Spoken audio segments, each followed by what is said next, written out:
നമുക്ക് MG മിഥുനിലേക്ക് കൂടി ഒന്ന് പോകണം. മിഥുന് ഇപ്പോൾ അരുൺ നിൽക്കുന്ന ബൂത്തിൽ വലിയ ക്യൂ രൂപപ്പെട്ട് കഴിഞ്ഞു. മിഥുന്റെ ബൂത്തിലും സമാനമാണോ സ്ഥിതി? കൂടുതൽ ആളുകൾ അങ്ങോട്ടേക്ക് നമുക്ക് കാണാം, ദൃശ്യങ്ങളിൽ കാണാം. അവിടെയും ആ ബൂത്തിലും ആളുകളുടെ ക്യൂ ഉണ്ട് അല്ലെ സൈത്ത്? എല്ലാ സ്ഥലങ്ങളിലും അത്തരത്തിൽ ക്യൂ രൂപപ്പെട്ട് തുടങ്ങി എന്നുള്ളതാണ്. അപ്പോൾ രാവിലെ മുതൽ തന്നെ ഈ ട്രെൻഡ് രൂപപ്പെട്ട് വരികയാണ് ചേലക്കരയെ സംബന്ധിച്ചിടത്തോളം. അത് വാശിയേറിയ തെരഞ്ഞെടുപ്പ് പ്രചാരണത്തിന്റെയൊക്കെ റിസൾട്ട് ആയിരിക്കാം ഒരു പക്ഷേ, അല്ലേ മിഥുൻ?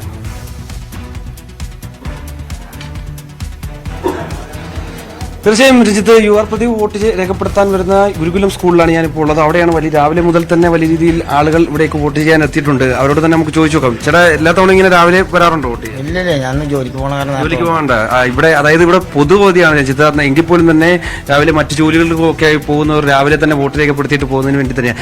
എങ്ങനെയുണ്ടൊരു, അതായത് എന്തായിരിക്കും ഇവിടെ ഒരു ചർച്ചയായത്? ഇത്രയും ദിവസം 27 ദിവസം നീണ്ടുനിന്ന പ്രചരണമായിരുന്നു. ഞാൻ ചർച്ച രാവിലെ പോയി വൈകുന്നേരത്തെ വരാറ്. ഒരു ചർച്ചകളൊന്നും കേൾക്കാറില്ല. എങ്ങനെയുണ്ട് ചേട്ടാ അവിടെ? കുഴപ്പമില്ല. മുമ്പ് ഇത്ര വലിയൊരു ആവേശമൊക്കെ ഉണ്ടായിരുന്നു? ഉണ്ടായിട്ടില്ല. ഇപ്രാവശ്യം ആവേശം കൂടും. അതെന്തുകൊണ്ടായിരിക്കും? പ്രതിപക്ഷത്തെ നിൽക്കുകയായിരുന്നു. തീർച്ചയായും. എങ്ങനെയുണ്ട്? കുഴപ്പമില്ല, നല്ല പ്രചരണമുണ്ടായിരുന്നു. വികസനത്തിലുള്ള വോട്ട് എന്ന് പറഞ്ഞാൽ ഞങ്ങൾ വോട്ട് കഴിച്ചിരുന്നു. അത് കാരണം പ്രതിവട്ടം ജയിക്കും എന്നതിനാകും. വികസന വിഷയങ്ങളൊക്കെ തന്നെ ആയിരിക്കുമല്ലോ ഇവിടെ ചർച്ച? അതെ, വികസന വിഷയം തന്നെയാണ് ചർച്ച. പിന്നെ രാഷ്ട്രീയ പ്രശ്നങ്ങളുണ്ടല്ലോ, അപ്പൊ അതൊക്കെ വെച്ചിട്ട് കുഴപ്പമില്ലാത്തൊരു സ്ഥാനാർത്ഥി വരും. ജനങ്ങൾ വിധി എഴുതും. തീർച്ചയായും അങ്ങനെയുള്ള പ്രതികരണങ്ങൾ തന്നെയാണ് രഞ്ജിത്ത്. അതായത് കൂടുതൽ പേരുടെ ആളുകൾ രാവിലെ തന്നെ ഇവിടെ വന്ന് വോട്ട് രേഖപ്പെടുത്തി മുന്നോട്ട് പോകാനുള്ളത്. ആകെ 1224 വോട്ടാണ് ഈ പറയുന്ന 25-ാം നമ്പർ ബൂത്തിൽ ഉള്ളത്. അതിൽ ഒരു 800 അല്ലെങ്കിൽ 900 അധികം വോട്ടുകൾ മാത്രമാണ് മുൻകാലങ്ങളിലൊക്കെ വോട്ട് രേഖപ്പെടുത്തിയത്. പക്ഷേ ഇത്തവണ കൂടുതൽ ആളുകളെ ഇവിടേക്ക് എത്തിച്ചുകൊണ്ട് പൂർണ്ണമായും വോട്ട് എല്ലാവരെയും കൊണ്ട് ചെയ്യിക്കുന്നതിന് വേണ്ടിയാണ് മുന്നണികൾ രംഗത്തുള്ളത്. ഒപ്പം തന്നെ നമുക്കറിയാം ഇവിടെയാണ് ഈ ഭാഗത്ത് ഏകദേശം 35 മുതൽ 40 വോട്ടുകൾ പുതുതായി രേഖപ്പെടുത്തിയിട്ടുണ്ട് എന്നുള്ളതാണ്. അവരെ പുതുതായി യുവാക്കളായിട്ടുള്ള പുതിയതായി സംവിധാനം അവകാശം നേടി വരുന്നവരാണ്. അവരുൾപ്പെടെയുള്ളവർ ഇവിടേക്ക് എത്തുകയും ചെയ്യും. നമുക്കറിയാം ഒരു രാവിലെ തന്നെ അവർക്ക് അനുകൂലമായിട്ടുള്ള വോട്ടുകൾ, അതായത് ഓരോ സ്ഥാനാർത്ഥിക്കും അനുകൂലമായിട്ടുള്ള വോട്ടുകൾ അത് അവരുടെ പക്കലേക്ക് എത്തിക്കുന്നതിന് വേണ്ടിയുള്ളൊരു വിഷയം. അതുകൊണ്ട് തന്നെ രാവിലെ മുതൽ തന്നെ ആളുകളെ ഇവിടേക്ക് എത്തിക്കാൻ ഒരു ശ്രമമാണ് ഇപ്പോൾ കാണാൻ സാധിക്കുന്നത്. ചേച്ചി, എല്ലാവരും രാവിലെ തന്നെ വരാറുണ്ട് വോട്ട് ചെയ്യാൻ? ആദ്യമായിട്ടാണ് വോട്ട് ചെയ്യുന്നത്? അല്ല, വോട്ട് ചെയ്യാൻ ആദ്യമായിട്ട് രാവിലെ രാവിലെ ചെയ്തിട്ട് പോകാന്ന് വിചാരിച്ചല്ലേ? എങ്ങനെയുണ്ട് ചേച്ചി ഇവിടെ? എന്നാലും ഇവിടെ ഇത്രയും വലിയൊരു ആവശ്യം മുമ്പ് ഒക്കെ കണ്ടിട്ടുണ്ടായിരുന്നു? ഇവിടെ തന്നെയായിരുന്നു വീട്? അടുത്ത് തന്നെയാണ്. എങ്ങനെയുണ്ട് ചേച്ചി? കുഴപ്പമില്ല. എന്നാലും എന്തായിരിക്കും ഇവിടെ വികസനമൊക്കെ തന്നെയാണോ ചർച്ചയാവുന്നത്? തീർച്ചയായും അത് വലിയ പ്രതികരണങ്ങളും. മിഥുൻ, ഒരു കാര്യം, നമുക്ക് ആളുകളിൽ നിന്നുള്ള പ്രതികരണം അറിയുമ്പോൾ ഈ ഉപതെരഞ്ഞെടുപ്പ് 3 നടക്കുന്നതും വരുത്തിവെച്ച ഉപതെരഞ്ഞെടുപ്പല്ലേ എന്നൊരു ചോദ്യം ജനങ്ങൾക്ക് മുന്നിൽ പൊതുവിലുണ്ടാവാം. കാരണം രാഷ്ട്രീയ പാർട്ടി പ്രവർത്തകർക്കപ്പുറം പൊതുജനങ്ങൾ ഞങ്ങൾ വീണ്ടും എന്തിനൊരു തെരഞ്ഞെടുപ്പിന് വരേണ്ടി വരുന്നു എന്ന ചോദ്യം, ഒരു ചർച്ച അവർക്കിടയിലും അത് പ്രതിഫലിക്കുന്നുണ്ടോ? ആരെങ്കിലും അത്തരം വികാരവുമായി വരുന്നുണ്ടോ? അതല്ലെങ്കിൽ അത് പോളിംഗ് ശതമാനത്തെ സ്വാധീനിക്കുമോ? ചേലക്കര പറയാൻ പോകുന്ന രാഷ്ട്രീയം അങ്ങനെ കൂടിയുണ്ടോ?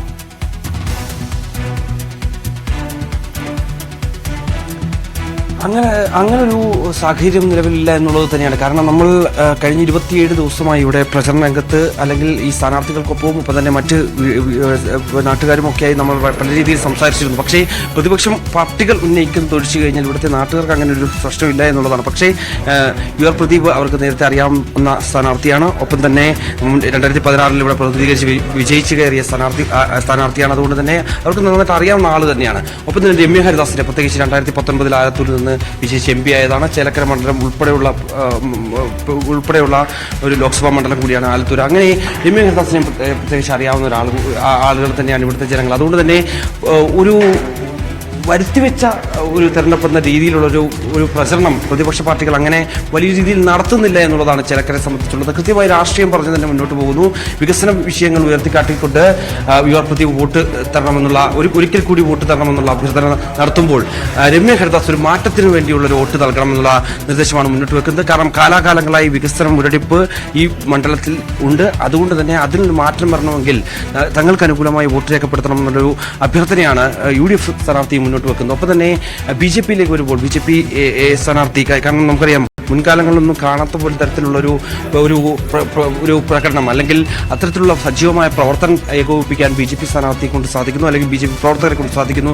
നേതൃത്വം ചിട്ടയായ രീതിയിൽ ഇവിടെയും പ്രവർത്തിക്കുന്നു. കാരണം 2024 ലോക്സഭാ തെരഞ്ഞെടുപ്പിൽ TN സരസു ഈ മണ്ഡലത്തിലടക്കം കൃത്യമായ രീതിയിൽ വോട്ട് പിടിച്ചിരുന്നു. അതാണ് രമ്യ ഹരിദാസിന് വലിയ രീതിയിൽ തിരിച്ചടിയാകുകയും ചെയ്തത്. കാരണം 70,000 വോട്ട് മാത്രമുണ്ടായിരുന്ന ആ ഒരു ലോക്സഭാ മണ്ഡലത്തിൽ 1,15,000 അവരുടെ വോട്ട് വിഹിതം ഉയർത്താൻ TN സരസുവിനോട് സാധിക്കുകയും ചെയ്തിരുന്നു. അത് ചേലക്കര നിയോജക മണ്ഡലത്തിലും കൃത്യമായി അവരുടെ ഒരു പാതിത്വമുണ്ടായിരുന്നു. അതിൽ പ്രത്യേകിച്ച് തിരുവില്ലാമല, ഒപ്പം തന്നെ പാഞ്ഞാലടക്കമുള്ള മേഖലയിലാണ് അവർക്ക് ഏറ്റവും കൂടുതൽ വോട്ട് പിടിക്കാൻ സാധിക്കുകയും ചെയ്തു എന്നുള്ളത് തന്നെയാണ്. അതുകൊണ്ട് തന്നെ ഇത്തവണ കഴിഞ്ഞ തവണത്തേക്കാൾ, കഴിഞ്ഞ 2021 നിയമസഭാ തെരഞ്ഞെടുപ്പിൽ നേടിയ 24,542 വോട്ടിനേക്കാൾ കൂടുതൽ വോട്ടുകൾ ഇത്തവണ സമാഹരിക്കാൻ കെ ബാലകൃഷ്ണൻ എന്ന സ്ഥാനാർത്ഥി കൊണ്ട് സാധിക്കുമെന്നുള്ളൊരു വിലയിരുത്തലുണ്ട്. ഒരു 30,000 അല്ലെങ്കിൽ 50,000 വോട്ടുകൾക്ക് ബാലകൃഷ്ണൻ പിടിക്കുമെന്നാണ് BJP സംസ്ഥാന അധ്യക്ഷൻ തുടർച്ചയായി പറഞ്ഞുകൊണ്ടിരുന്നത്. അത് ബാലകൃഷ്ണൻ നമുക്കറിയാം, അവിടെ ഈ തിരുവല്ലാമല മേഖലയിലടക്കം അവിടെ ജനകീയനായി നിൽക്കുന്ന അവിടുത്തെ പൊതുപ്രവർത്തകനായിട്ടുള്ള